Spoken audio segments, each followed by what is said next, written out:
কখনো পরিষ্কার পানি দেখেছেন? একদম পানির ভিতরে যা আছে সব কিছু দেখা যায়, আর একদম কাচের মতো স্বচ্ছ, মানে একদম পরিষ্কার পানি।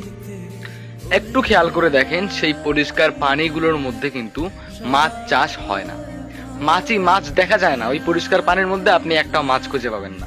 কিন্তু আমার পিছনে যে পুকুরটা আছে না, এখানকার পানির কালার কিন্তু শ্যাওড়া কালার, মানে অনেকটা ঘোলা পানি, তাই না? খোঁজ নিয়ে দেখুন, এই পানির মধ্যেই কিন্তু মাছ আছে। এই পানির মধ্যে কিন্তু মাছ বড় হয়, আর আমাদের এই পুকুরেও মাছ আছে। তো আমি এই কথাটা কেন বললাম জানেন? মানুষের জীবনটাও ঠিক এরকম। যেই মানুষগুলো একদম পরিষ্কার মনের হয়, সেই মানুষগুলোরই বাস্তবে বন্ধু কম হয়। যেই মানুষগুলো একটু বেশি অভিনয় করে, বেশি মিথ্যে বলে, মানুষকে খুশি করার জন্য চাপার উপর চাপা মারতে থাকে, দেখবেন সেই মানুষটারই আশেপাশে অসংখ্য মানুষ ঘোরাঘুরি করতেছে, অসংখ্য বন্ধু, ফ্রেন্ড সার্কেলের অভাব নাই।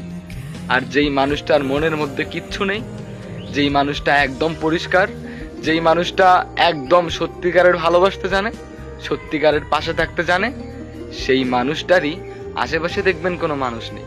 ওই যে বললাম, পরিষ্কার পানির মধ্যে কোনো মাছ খুঁজে পাবেন না, ঠিক সেরকম ভালো মনের মানুষগুলো আছে না, তাদের বেশি বন্ধু থাকে না, তাদের বেশি আপনজন থাকে না।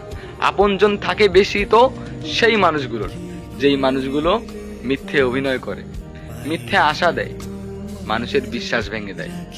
দিন শেষে সেই মানুষগুলোই জিতে যায়, আর হেরে যায় এরকম ভালো মনের মানুষেরা। কথাটা মিলিয়ে নিবেন। আর যদি ভালো লাগে, একটা শেয়ার।